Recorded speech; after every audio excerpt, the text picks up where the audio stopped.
Greetings, friends. My name is David McLeod. I am your Life Mastery Coach. Welcome to Life Mastery TV, your source for inspiration, empowerment, and fulfillment.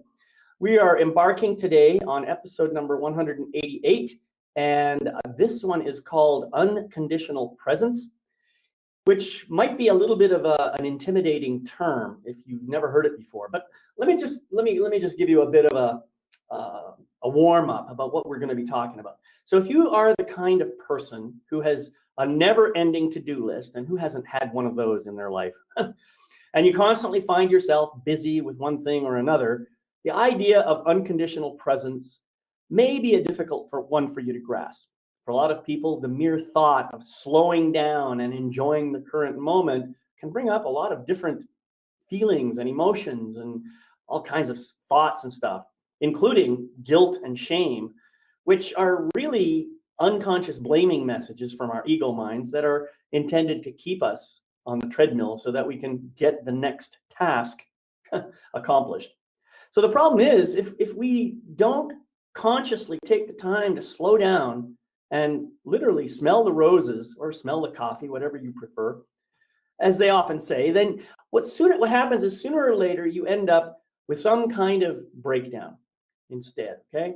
So your body becomes fatigued, exhausted, sick, or diseased because you are effectively driving it into the ground, not really giving it the rest it needs. So strangely, we all seem to know this intuitively. We all know it here in our hearts. But to deal with it on an intellectual basis is a little bit hard for us to do. So you may have noticed that anyone who ends up on their deathbed rarely ever says, "Man, I wish I had time to do one more thing." That usually doesn't happen. Usually people on their deathbed have other things, much more important things on their mind than that. Well, it turns out there's hope for all of us, because slowing down into a place of quiet and unconditional presence on a regular basis has many benefits for your health, your sanity, and overall well-being. And that's what we're going to talk about here today on this episode of Life Mastery TV. My guest has followed the calling in his heart to travel the world. He has lived with and learned from monks, yogis, martial arts masters, professors, and psychologists. He has practiced thousands of hours of meditation while studying Tai Chi, Qigong, Kriya Yoga, meditation, mindfulness, and psychology. He has also participated in shamanic, tribal, plant medicine, and funeral ceremonies all over the world. Please welcome my friend and colleague, Harry Sherwood, back to our show, Life Mastery TV. Welcome, Harry. It's good to have you back. Hello. It has been a while, I think way too long, really. Yes, I'm excited to be back. Thank you for having me on. It's always a joy to share space with you, Harry. You know that. Somehow, I think we are definitely kindred spirits. We resonate on a pretty deep level, and it's I love that feeling when I connect with somebody like that. And so I'm just really delighted that you're here. And I probably should have reached out more frequently or more often or sooner or whatever the word is I'm looking for. But you're here now, and that's really what we're talking about, isn't it? We're talking about here now. Yeah, that was a good segue right on in. I like that. Yeah, I mean, my third time back, so I consider this is a home base, great connection. Yeah, and we are here now, and the topic of unconditional presence obviously is going to really bring us into this moment, feeling into it, and understanding what that really means. So I'm excited to flow into that. Yeah. Well, let's just talk about presence first. I mean, what exactly does that mean from your perspective? The word presence. Just give us a bit of a nutshell explanation. Yeah, the question that I like to ask people I work with to make it, really down to earth is, are you in the room? Are you in the room right now? Right? If I look around, am I noticing my environment? Am I aware of what's happening inside of me, physically, mentally, emotionally, so on and so forth? So am I just here? Am I aware of what is unfolding in this moment that is this moment for me? right? This moment for you is different than this moment for me to an extent. Obviously, it's different from someone in China or in Afghanistan or in Africa, but we all have our own present moments. So Mhm. it's really whatever the room that we're in is am I here or am I checked out, thinking about yesterday or tomorrow, worried about something else, displaced in some energetic sense, some mental, emotional sense? Or am I Right. here with what's happening? Yeah. That's a beautiful description. I like that. It does capture the way I feel about it. That's for sure. And it's interesting. I I really like meditating, and I have noticed that over the years I've had some difficulty with it. I trying to stay fully present, trying to knock out those thoughts and stuff, and let them just kind of go off on their merry way. I've had some challenges, but lately I'm not sure what something has shifted.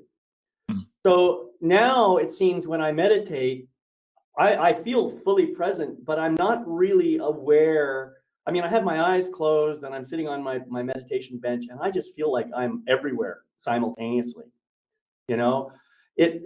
I don't know how else to describe it. mm, That's what's happened now, and it's a very, very different feeling than what I had before. So now I really look forward to my meditation time. Even if I only do 30 minutes, it's enough for me to really get that sense of, I guess the word I would use is expansiveness. It, mhm, it makes me feel like I'm much bigger and much more, well, expansive than I ever have given myself credit for before. Have you mm. noticed that too in your meditations? Yeah, number one, beautiful that that's your experience because that is essentially what a lot of spiritual traditions are pointing to. Right? When I come into the room, what I do is I tend to ground into my body, become embodied physically. What's happening sensorially? Oh, I have tension in my gut, or I have, my heart feels open, whatever that is. What's happening emotionally? Oh, I'm a little nervous, or oh, I feel really good, or whatever it might be. What does the mind got to say about it? Because the mind's got something to say about everything. And then from there, when I really ground in and ground in and ground in, over time, what ends up happening is I start to increase my sensitivity to energy, right? Because Oh, I'm energy, my surroundings are energy. And one of the techniques that I have that I work with people on is learning to sense the life force of anything. It doesn't actually have to be a tree or a human, it can be your bookshelf, but it has its own energetic resonance. And we can literally start to energetically sense that.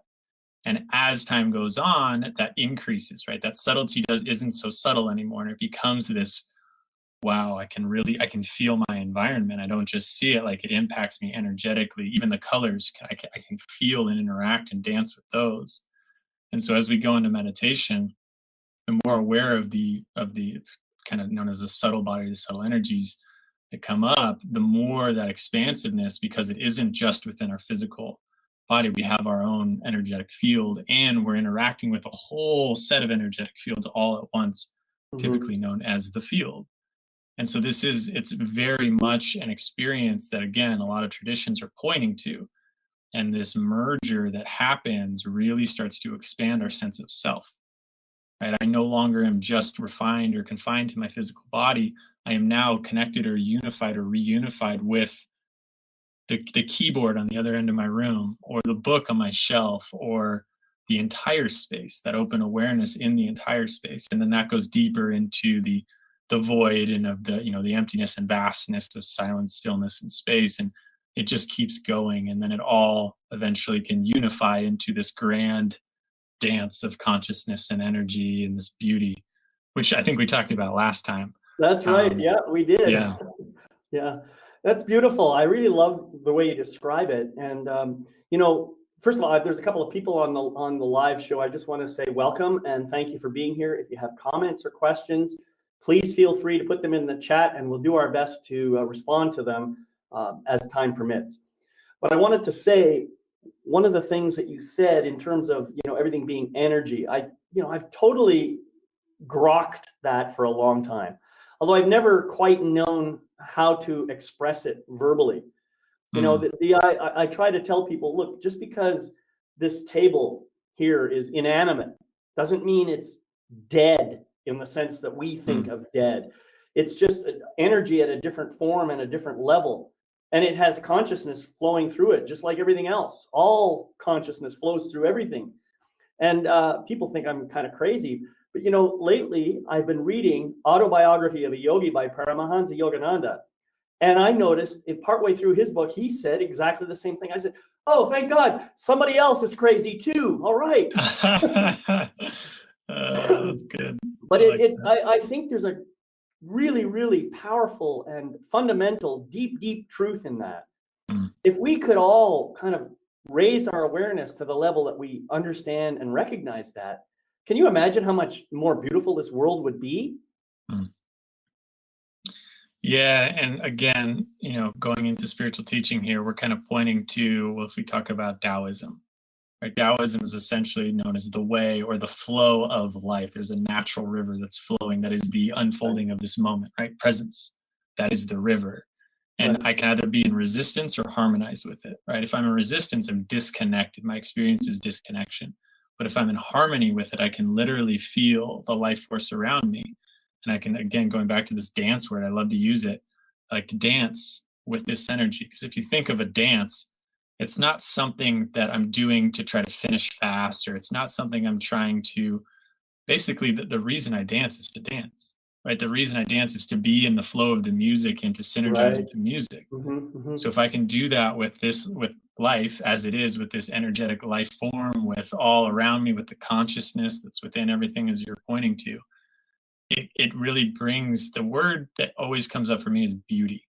There's just a deep beauty in life. And yes, of course, there's a lot of other things, but it really, it brings in almost a rapturous experience, which is powerful to step into. Yeah, that's great. This idea of having a flow, you mentioned this, and you can either resist the flow or you can harmonize with it. And what came to my mind as you were saying that is, harmonizing with it doesn't mean you have to go with the flow. You can, for example, you can still be swimming in the opposite direction of the current and moving towards a different destination, but you can do it in a way that's in harmony with the flow of the river, rather than having it in your head that you're fighting against the current. It's a whole different mindset. And I think when you shift the mindset, then that flow can happen regardless of you can have two things flowing together, but they appear to be flowing against each other. You know what I'm saying? Mm-hmm. And that's a beautiful kind of experience if you can have that. And to come back to the dance that you were talking about, one of the beauties of a dance, if you just imagine yourself dancing with one partner, if you're both kind of in flow, then neither one is leading and neither one is following. You're both kind of just enjoying each other's energy. But if one is trying to lead and the other one is resisting the lead, then it's not a very pleasant dance. That's kind of what happens. And I mean, how many of us have had that kind of dance in our life? Yeah. Yeah, definitely. Renee just said, beauty. That's my word. I've been asked, what are you grateful for? What do you like? I say beauty every time. Beautiful people, beautiful nature, beautiful souls. Well, beautifully said, Renee. Thank you for that. That's a great word. And I think it's a word that's kind of, we've reduced its value because of ego attachment to certain things, and the physical kind of beauty that we talk about. But real beauty, I think, is far, far greater than anything the ego mind can imagine. Yeah, Renee, that's very well said. Beautifully said. And within that, for me, it's when I am able to be with and recognizing the unfolding, the blooming of the universe. There's just such an inherent beauty in it. And so, yeah, like you said, whether it's, we all, we take words and we use them in so many different ways. But for me, it's connecting to the essence of what beauty is that makes it so powerful. Right. Well, I'm reminded of the writings of David R. Hawkins. I don't know if you've read any of his stuff, but he wrote a whole series of books on consciousness, starting with Power versus Force. But one of the things that he says in his books, and I don't remember exactly where he said it or what the context was, but he talks about this very concept of beauty. And he said, if you are at a high enough level of consciousness, even garbage looks beautiful. Once you elevate yourself to the place where you're not really thinking so much about, your ego mind attachments and stuff, then you get the concept of beauty in a whole new way, and you can see beauty everywhere. And that's, I think, what he was trying to get people to understand, is when we can get to the place of being able to see beauty everywhere, even in what we currently might think of as the ugliest situation, we then have come to the place of being connected to love, to spirit, to the infiniteness of all that is. And that's really what I think all of us are really trying to do. Yeah, and this is I think a great entry point for unconditional presence, Mm-hmm. because it's, yes, and the challenge for a lot of people is that that's not the case right now. That their world isn't looking at garbage and seeing beauty. It's looking at garbage and thinking about the destruction of the earth, and humanity is so out of control, and how are we going to survive in 100 years? We won't be here. And right, it's a totally different experience than what we're pointing to. And while Exactly right. I love pointing to this, and it is a part of my experience, and coming back into the room, the reason that unconditional presence arose for me in my practice over the years was, wow, I'm really conditionally present. Meaning, if I don't feel good or I don't like something, I check out, I resist, I numb out, I go watch Netflix, I go eat food, I go, have mindless conversation. I somehow leave this moment because it isn't this wonderful, beautiful experience. And so it's that gap. Like, how do I get from where I am to where we're talking about? And for a lot of people, I think that's the head scratcher, right? It's like, oh, what do I do here? And that's really where I think it becomes just a deepening into what is and what is in our life right now. And of course, we can expand and will expand on that. Yeah. Yeah, that's a very, very good point. And I think what you're talking about, something that this is how it lands on me. Most of us go through our lives allowing our ego minds to make decisions about, what is life, what's good, what's bad, all the judgments and everything else. If we learn how to quiet the ego mind and reconnect back to the soul, to the spirit, to the essence of who we really are, we begin to understand that those stories are mostly just made up, and I guess the suffering and the destruction and everything else that we seem to be creating is mostly the result of different ego clusters competing with each other and fighting with each other. When we can get beyond the ego, that fighting and competition doesn't even have to happen anymore. And so consequently, we don't need to have the destruction and the suffering. And I think that's what Buddha was talking about. I mean, he didn't use those exact words, but I think that's what he was describing. Mm-hmm. Yeah, and notice, like, as I'm sitting with what you're saying, is there's a little hesitancy in me to say beyond the ego. A lot of traditions point to that, and they talk about the possibility of that. Again, like bringing it back down to kind of like a raw, where are we now? For most people, that's a long time away. Like that's decades of practice. And Right. so for me, I really like to point to, okay, well, if the ego's here, where is it in its current level of development? Is it egocentric, where everything's about me and anything in the world I interpret through being about me? And this is where like victim mindset comes up and things like that. And how do we develop that into a larger identity? How does it go from ego to group centric, right? To family or group or tribe? And then how do I get from tribe to multiple tribes to a global centric? And then how do I get from multiple tribes into including animals in the earth? And then how do I get to a galactic? And essentially, how do I expand the sense of self to include a larger perspective? So instead of the ego thing being in the way, it's actually could be a path to that expansion, to that liberation, to that deeper connection. Yeah, that's nice. I like that.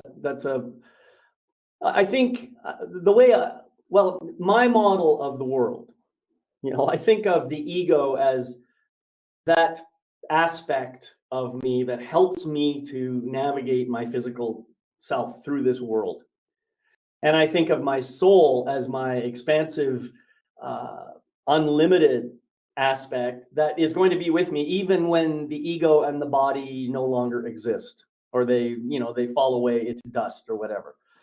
So I do have this belief of immortality Mm. for all of us, even those people who don't believe it. I believe that they do have immortality. They just maybe have disconnected temporarily from their spiritual nature, and they may not reconnect until they're physically separated from their body. That's quite possible. Um, at the same time, and I kind of like your idea about the ego having some level of growth and maturation at the same time, so that as we grow and as we evolve, we become more, maybe the ego and the spirit are more integrated in a sense, Mm. and kind of more cooperative rather than, or collaborative even, rather than competitive and fighting against one another. Is that kind of what you're getting at there? Yeah, it becomes a very harmonious and synergistic experience, right? If Right. I, going back to what we originally talked about with your meditation and you're starting to feel an expansion, right? On a spiritual level, on an energetic and conscious level, like I literally start to feel the emptiness in the room, the air in the room. I start to feel, if I look all the way across my room, like I can feel the wall. If I just sit with it for a couple of seconds, I can feel its vibrancy. Like literally, it's not a concept. It is, I have tuned my senses to be able to handle that. So on a Exactly. spiritual level, I'm expanding. And then if we also do the same thing with the ego, which is, oh, okay, I can start to hold a larger dynamic of selfhood that includes more and more and more and more Right. and more things, they expand together. And so while I'm also able to kind of synergize with more humans in a very diverse way, I can also feel my way into the universe and there becomes an even deeper connection. And for me, that's really where you see a lot of different traditions arise, maybe something like shamanism that's deeply connected to the earth and to animals, because there is a connection, a literal felt connection with the natural world. And then you get something like Reiki, that they go into, the universal energy. So they're sensing this subtle energy and they're connecting to that. And then you get something like Buddhism that talks about sunyata and the emptiness, and they're going into the void, into this deep, deep emptiness. And then you get something like SRF that says, and you can unify with all of it, and it's all a part of us. And so they wind up going in the same direction, as opposed to, how do I get rid of the ego? Which, if they can transcend, beautiful. But most of the time, what I've seen is, instead of transcending the ego, it becomes repressed, which leads to spiritual bypassing that I'm sure you've talked a Exactly. ton Yep. about on this. So it's more of an include model instead of a separate model. It's more Yeah, I really like that. integration. And just for clarification, can you tell the folks here what SRF is? Self-Realization Fellowship. Earlier, David mentioned a book called Autobiography of a Yogi by Paramahansa Yogananda. That's the organization that he founded back in 1920. It was my original introduction into the world of growth and spirituality, and I love it. It's fantastic. Yeah. And so just we might as well mention that the Self-Realization Foundation, or Fellowship, I'm sorry. They have a website. You can go check it out and yeah, learn more about Paramahansa Yogananda. I think one of his most amazing books ever was called The Second Coming of Christ. Mm. There's a subtitle about awakening the Christ consciousness within yourself or something like that. I'm not sure if I've got the subtitle right, but if you get that book, it is amazing. And Autobiography of a Yogi is also really, really amazing book. Highly recommend both of them. Yeah, and I listen to books, and Ben Kingsley is the voice for the Autobiography of a Yogi, so it's Oh, really? just so well read. Yeah, he's got a great voice, doesn't he? Yeah. Yeah. All right, so let's kind of move now. I think with your model of the expansion of self, to become more inclusive, in a sense, we're talking about deepening our understanding of sovereignty, of what it really means to be a sovereign, not necessarily independent, but a sovereign connected being. Let's talk a little bit about that, because I think that's an important topic. Yeah, very, very important topic. I noticed I want to lay a little framework first. So when we talk about unconditional presence, really what that means to me is, can I be with what is? It's really that simple. Can I be with what is? And often being present means being present to emotional pain, right? Maybe I have a grief or a rage or a hatred or a guilt or a shame, or I keep filling in the blank with all those different things at a conversation I had 2 days ago, or from something that happened 30 years ago. And I still haven't fully processed it. And when I come into my body, it's really uncomfortable because that is still in my nervous system. It's that energy stuck in there. So I have to go and I have to face that. And so the more I am unconditionally present, the more my stuff, for not wanting to curse on here, arises.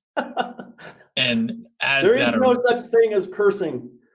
okay, I mean, I will have some fun with some words, but like this, because this is where those words come up, right? Right. It's really like, okay, here's my shit, and I don't want to face it. And Exactly. that's not just emotions, it's physiological, right? Oh, I Exactly have right. this massive tension in my gut, I get an ulcer from it, my shoulders get tight. And then there's going back to, again, okay, well then what's the mind? How's it interpreting all of this? You're not good enough, you'll never be good enough, this person sucks, they'll never understand you, the world's terrible, like all of these frameworks that reinforce because they were programmed by this, so it just becomes a feedback loop. And then we're kind Exactly of right. Yeah. stuck in this and trying to check out, right? Fight, flight, or freeze comes up. Yeah. So the more I learn to be there and the more I learn to be with what is, I have to face my darkness. I have to walk into the shadow, and then I can start to integrate parts of myself that I have been so disconnected from. And what happens if I'm able to do that? I slowly start to reclaim what is me, what is mine, what is a part of this organism, this individual universe. And when I do that more and more and more, from my sexuality to my primal nature to my masculine and my feminine and my voice and my insight and all of these parts of myself, the more I do it over the years and I keep reclaiming, I become sovereign. I start to become my own being that is self sourcing, right? I can actually start to look within for guidance. I can look within for my truth. And I can only know my truth if I've really spent time with all these parts of myself, gaining clarity and self awareness enough to stay present with all of me.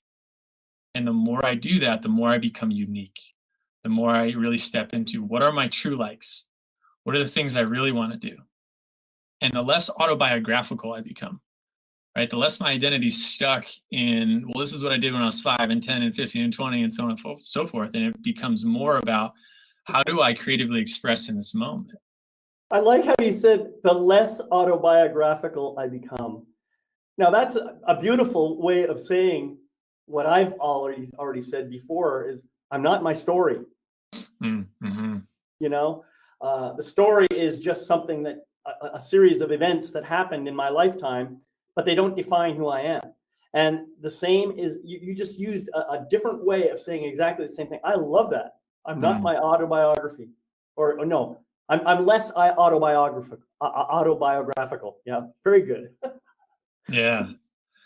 And what that does is that frees us up. And there's a picture that I recently saw that I loved, was like of a book of someone's autobiography. But in the book, the person went and cut out through all of the pages a butterfly.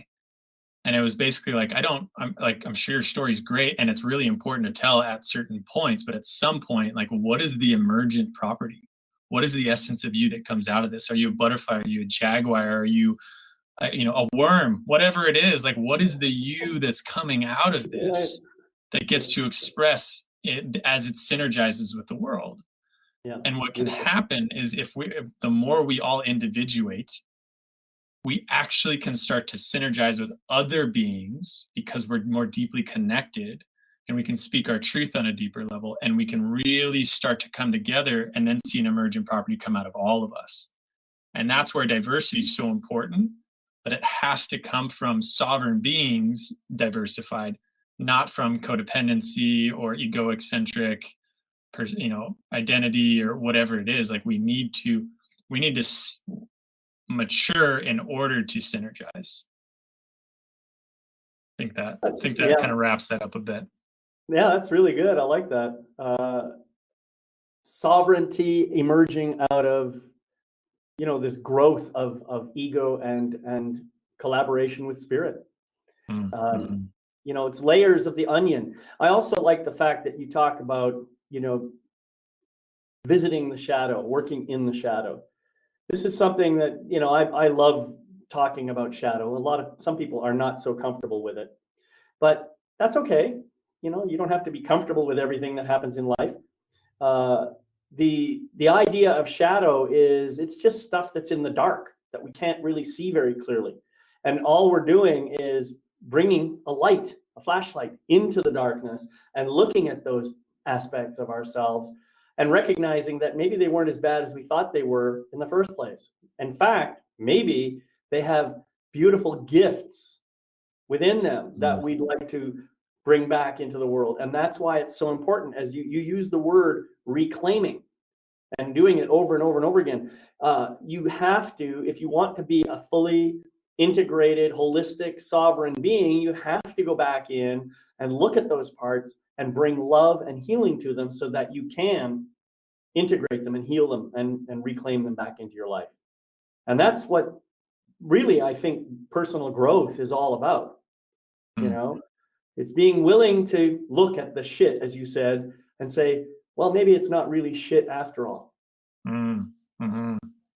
Maybe it's just my judgment about, a pile of dirt. Maybe it's just the story I'm making up in my head about what that represents. More often than not, when I have done shadow work for myself or for anybody else, we often come back to a place of an inner child that somehow was in really, really serious pain or suffering and didn't get the kind of love that it needed in order to heal from that injury or that wound or whatever it was. Didn't get the proper kind of support. And so consequently, in order to protect ourselves, we made a judgment that was a bad part of ourselves and we had to hide it. We had to put it in the background. And every time it tried to assert itself, we've kept finding ourselves externally saying, "Oh, nope, can't let that out. Got to keep pushing that back here." That's kind of how the shadow develops. And the problem is, I'm sorry to say, the shadow will find a way to express itself, and it will come out sideways if you won't let it out directly. And when it comes out sideways, that's when real damage can occur. So you really have no choice in the long run but to take a look at that pile of crap in front of you, recognize that there's a gift in it, clean away the dirt and find that gift and reclaim that, put it back in your heart, make yourself more whole again. Yeah, that's well said. And I mean, when we reclaim it, what we notice is that some of our life force was tied up in it. And Exactly. so as I start to reclaim, maybe say, the taboo of sexuality, and maybe I have some kinks that are just like really out there and I don't want to claim them. And that's really edgy for me to even name. All right. But when I reclaim that and I come into it and I face that part of myself, guess what? I also reclaim the life force that's been holding that this entire time. And I do sweat lodges every month with Lakota.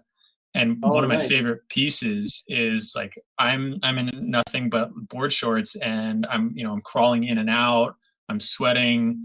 I have like snot coming out of my nose, like I'm drooling. I have mud all over my feet. And it's just so deeply beautiful because I'm so connected and I'm in the rawness of like what is it to be in the mud? Literally to be in the mud. And Yeah. it's so powerful and it's energizing and it's and done in a sacred way. And it's the Mhm. same thing for shadow work for me. It's like, hey, when I crawl through my mud, yeah, I'm gonna get dirty. Yeah, it's not gonna be fun at times. But if I can keep doing it, there's a reunification that happens that is incredibly energizing and powerful. Right. And yet, at the same time, most of us might turn our nose up at the idea of crawling through mud. Almost everybody will turn up their nose if they're crawling through shit. If they imagine that's going on. So here's the thing. If you ever actually do it, and I have done it, believe me, the real thing, not just imaginary, not just ritual type science. I have crawled through literal shit.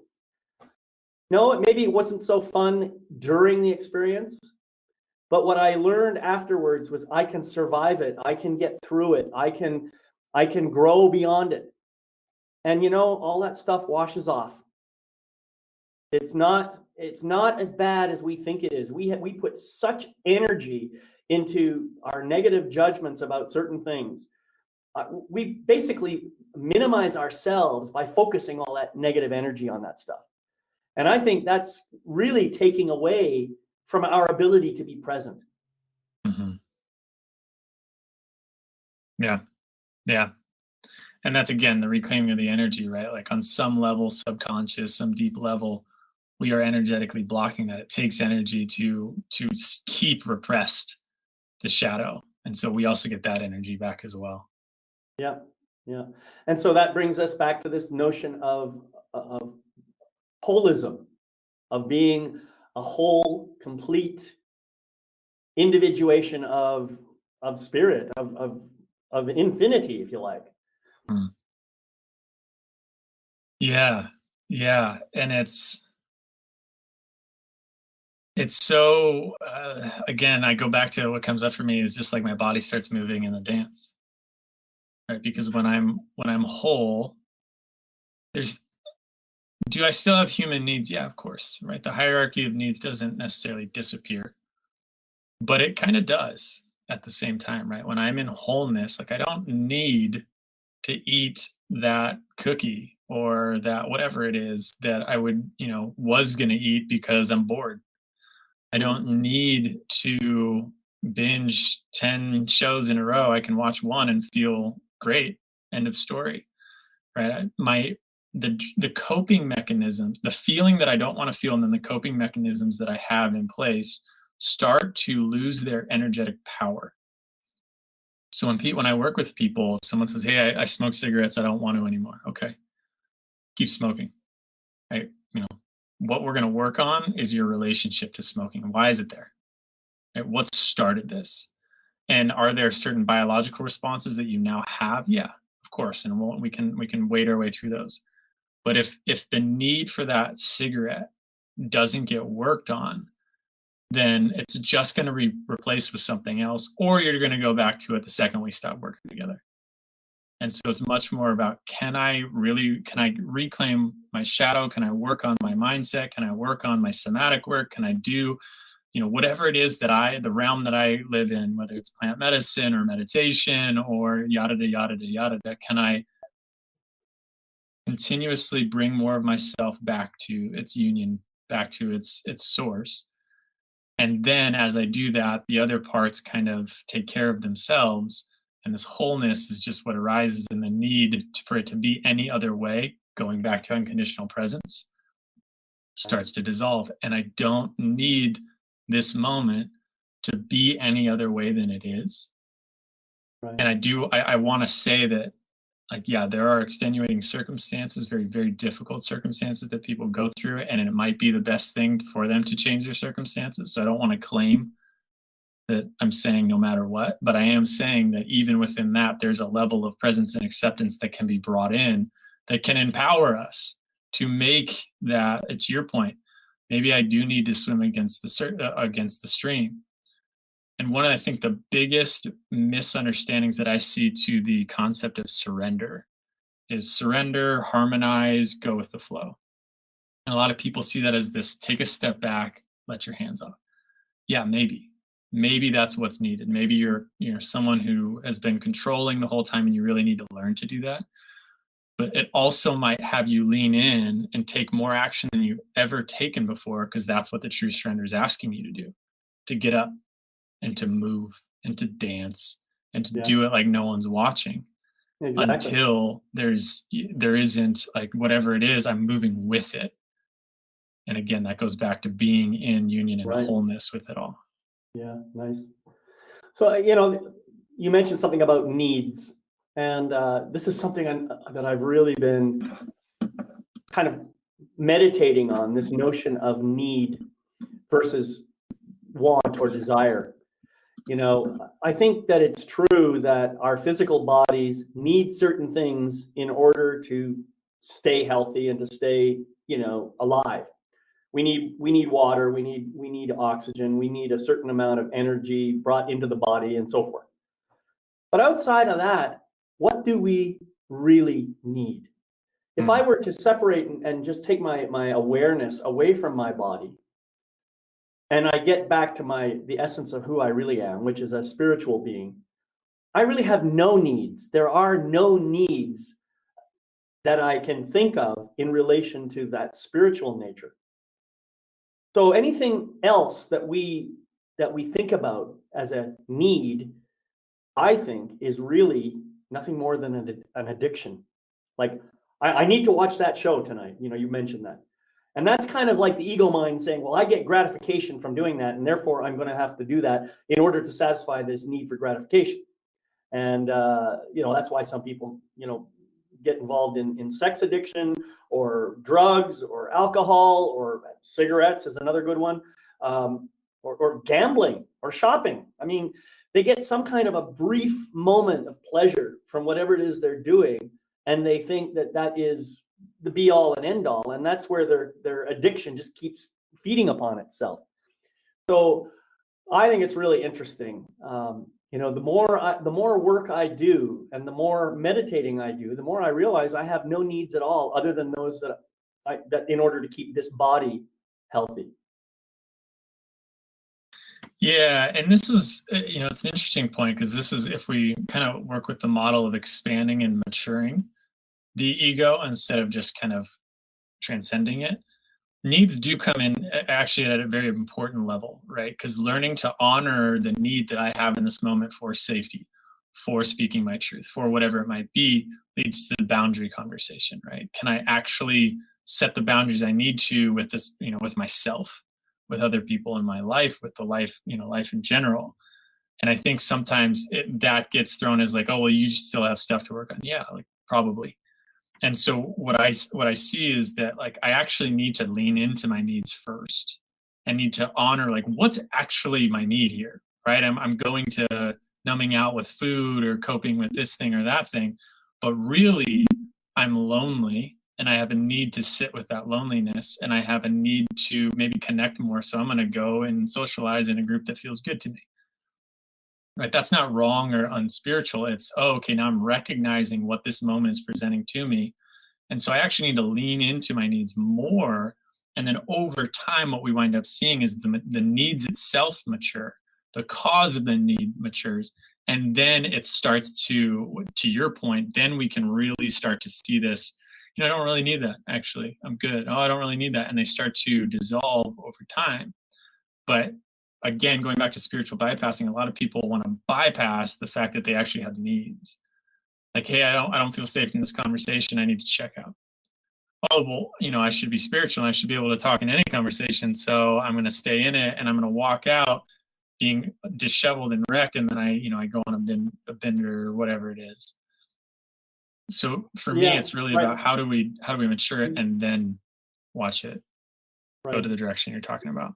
Well, I totally resonate with what you're saying. And, just to get back to the point, you talked about smoking as an example. And I smoked from the time I was 9 years old until the time I was 32. And when I quit smoking, finally, it was because of a program exactly as you described it. Of course, at the time, I didn't understand what they were doing. But it was an excellent program that got me to look at my smoking habit and my smoking need from the perspective of, well, what if I didn't have that? What would I put in its place? So they actually got me thinking about how I would substitute something for smoking, and they got me thinking about all kinds of stuff. In the end, I did quit smoking, and I haven't had a cigarette since. And, in fact, the smell of cigarette smoke now just kind of makes me want to throw up. It really has a negative impact on me, and I cannot be around it at all. But it was interesting to me that how much of that exercise was purely psychological in nature and really had nothing to do with throwing away the cigarettes. Because the first couple of weeks we continued smoking, and we did a few things to modify the habit, change your brand, start smoking a weaker brand, start smoking at times when you don't. Like, for example, most of us like to smoke right after we have a meal. Can't smoke for a half hour after a meal now. So you have to change the habit. And as you're doing this, you're journaling and writing down, how am I reacting to this? What's my mind talking about? What are the stories that I'm making up and all the rest of it? It was awesome. So I know that kind of method works, and I'm pretty sure that you've got some great success stories to tell us about people who have stopped smoking because of what you've taught them. Yeah, I mean, honestly, smoking isn't actually one I come across a lot, but yeah, there's definitely a lot of shifts in the way people interact with their environment, with their habits, with so on and so forth. And it's, one of the beautiful things if we look at addiction overall, is if you ask heroin addicts, and I've seen this happen and done, like, hey, why do you do this? Well, when I shoot up, I feel free. Or when I shoot up, I feel this warm embrace. Or I feel like, all my stress just leaves for that 20 minutes or whatever it is. It's like, oh, okay, so it's actually freedom, a warm embrace, and stepping away from your stress that is what you're looking for. So how do we fulfill that need? Right. How do we lean into that being, because if you can walk away and feel free somewhere else, well, then the needle becomes less of a challenge to walk away from. And then to your point, then we can also work with, but now, now the neurochemicals are kind of attached to it, and there's the habit, and there's the, my mouth now needs something, or my arm now needs something, so I can go and just wrap a band around my arm instead of the needle, and things like that you can work with, to your point, and then we can, continue to look at the other pieces as well. Yeah. We're not here to talk about how to quit smoking or how to quit doing heroin. I mean, I think the point that we're trying to make is that all of us, on some level, have some kind of addiction. We may not necessarily acknowledge it as such. We may just simply write it off as a little bit of a need or something, And if we choose to, and we choose to be honest about it, remember, this is like going into that shadow part again and just looking at this pile of crap on the floor and saying, all right, what am I going to do about that? Rather than denying its existence and saying, oh, I'm just going to keep living my life as I do. Am I happy with this behavior that I'm engaged in? Am I okay with it? If I'm not okay with it, then what am I going to do about it?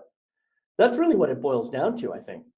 And that's, we've been talking about all kinds of things that seem far removed from the idea of presence. And yet, we're really talking about presence, because you can't do anything about anything until you become aware of it. And you can't become aware of it until you quiet yourself down enough and stay in the here and now and say, this is what's going on. Yeah. Yeah. And a lot of the ways that I now work with people is we just get present together. And then whatever starts to pull them out of the room, that's our work.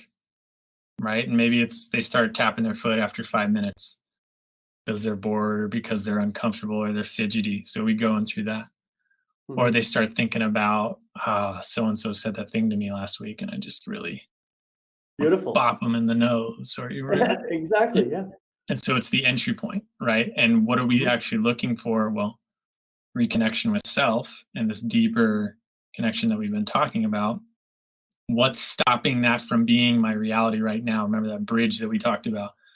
All of the things that we just mentioned. What are my coping mechanisms? What are my needs that aren't getting met? What are the traumas that I have in my life?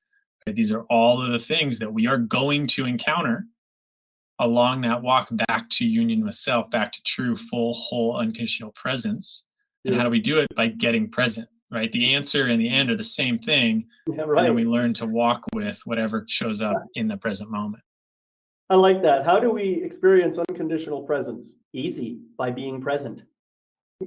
Yeah, easy to say, not necessarily so easy to do. And I love your method of just saying, okay, let's get present, see what shows up. I like that. Let's see what shows up. And then once something shows up, then we'll decide what we want to do about that. Yeah, beautiful. And you mentioned connection. I think that's ultimately what we're all seeking anyway, is a connection with whatever we think of as God or spirit or all that is, or universe or consciousness, whatever it is. I think in the long run, all of us are trying to find our way back to that. And often the things that we choose kind of get in the way, and we end up being our own worst enemy, so to say, to keep ourselves from making that connection. And it's a journey. It's not going to happen instantaneously. Well, for some people, I suppose it might.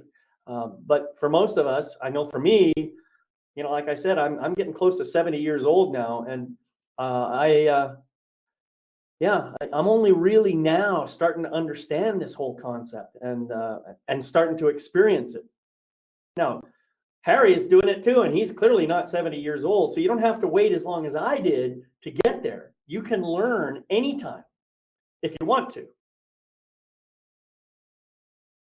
Yeah, and to that point, connection for me, one of the things earlier on, especially when I was, coming out of living with the monks in the ashram, like it was, everyone's gotta, read the autobiography of Yogi and do this. That's amazing. And what I didn't realize is just that's number one, not really the best way to approach these things. But number two, how much I had left to continue to experience and connect to. And a lot of that was my humanity, my human nature, and those things. And so for me, when I talk about connection, kind of three spheres that I usually talk to people about it. Number one is reconnecting with ourself. Right? Like, hey, am I actually in my own body? Am I in my own life?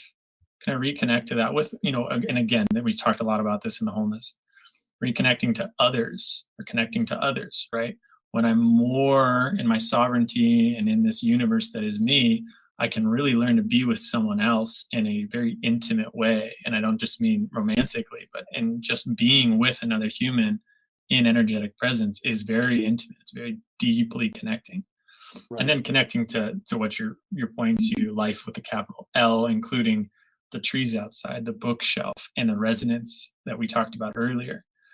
And what I find is that the more people do that, and they learn to start with their body, the physical, mental, and emotional, again, that energetic starts to arise over time. And then they get to make the choice whether or not that's, like you're saying, this calling that you have to really go deep into God or the spirit or whatever someone wants to call it. That's also something I'm deeply called to, but it gives them more of a, hey, now you're in yourself, and now you're starting to connect to something you might have not been aware of. Your choice to continue down this path, or just stay in the connection that you've now facilitated, because that's also deeply beautiful. So it kind of opens the door back to choice and to like, oh, there's this thing I was previously unaware of that it's now starting to arise for me. Right. Yeah, and that's an important issue too, is this whole concept of choice. It's the one thing I believe that we always have that no one can ever take away from us, is the ability to choose.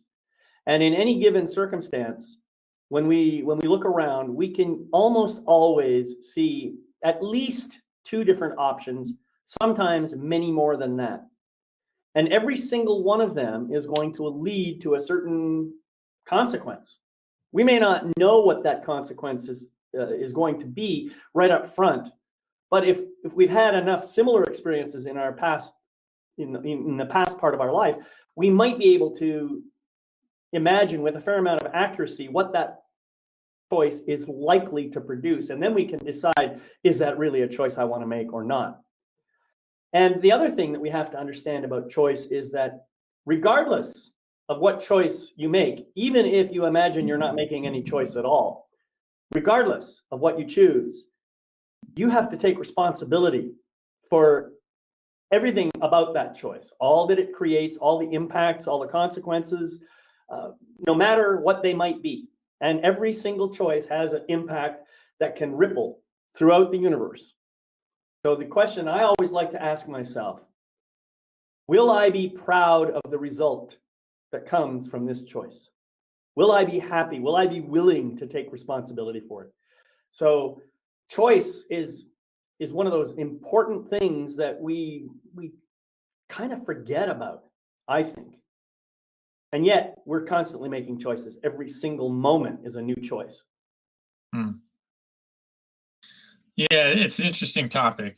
Because a lot of what I've seen in my own journey, as well as people I work with, is as we increase our self awareness, we increase, number one, to your point, how many choices we have been making that we were just previously unaware of. But number two, how out of choice we were, right? It's like, oh, okay. Like, to your question, like, is this something I'm going to be proud of? Does this serve me in a way that I really want it to? Um, and do I actually have the power to say yes or no in a way that I can act on? And again, bringing in that presence and that awareness in might show me the reasons why the answer is no, right? It's the addict that keeps going back, coming back to this conversation because to your point, I think we're all addicted to something in some capacity. Why can't I stop? Well, we need to really bring awareness to all of the factors, the needs that we talked about, the neurochemical responses that are happening in the brain, dopamine dumps and things like that. So it's like, oh, right now I'm actually out of choice. I actually don't have the choice that I want to have, but I think I have it. So I beat myself up when I keep making the same repetitive pattern. Right. And so Yeah. it's like, oh no, we actually need to realize you're out of choice and we need to get you into a realm where you can handle the choice. And Yep. that's a journey to get back to choice. But again, when we get into sovereignty, into wholeness, choice re-arises in a really powerful way. Yeah. Yeah, it's a beautiful thing, and I think ultimately the choice is always there. It's just we may not always be aware of it, and we may find ourselves imagining that I really don't have a choice here. Um, but that's not really true. If you do the work that's necessary to raise your awareness and to become fully present to who you are in this moment, you will see that the choice is really there. And to your point, the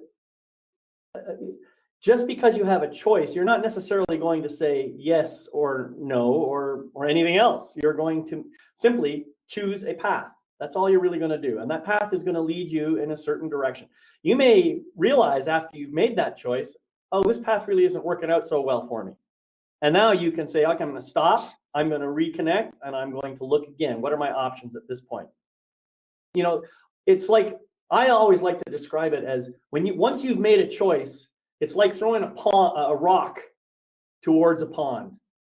You cannot unthrow that rock, but you can throw a new rock, which may uh, reverse the effects of the original rock, or it may alter the outcomes in a way that are more desirable. So any new choice you make is a way of correcting a previous choice that didn't work out so well. So the first thing I want to say about that is don't ever fault yourself for making a choice that came out of authentic truth of who you are at the moment. You may not have had all the information available. So instead, love yourself. Say, I did the best I could. Now I have to make a new choice because I can see that this particular thing isn't working out. So what's my new choice going to be? I think that's how we really ought to be approaching the concept of choice, knowing that we're going to have to take responsibility regardless of what shows up. Yeah, and I think to your point, the compassion and the acceptance is key in starting to change our relationship to our choices. Right? If Yes, I'm all constantly judging my choices and making them wrong, I'm just reinforcing the reason they were put in the shadow in the first place. exactly. So I need to bring more compassion and awareness to that and let it be what it is because it's there. It's a part of life. And this is where our programming and our culture and all these things play such a massive role and in our shadow creation of like, is this a cultural taboo or is this something that I judged versus like, hey, can this exist? Can I be okay with this part of me existing? And then to your point, that brings and allows for that choice to come back in a powerful way. Right. Harry, we've covered a lot of ground here, or a lot of energetic space, however you want to reframe it. And I don't know, I can see by the clock on my virtual wall that we're beginning to run out of time. But what I'd like to do before I start closing out is I'd like to invite you, if you have any final words of unconditional presence and wisdom that you'd like to share with our audience and with the people who watch the recording. Mm, yeah.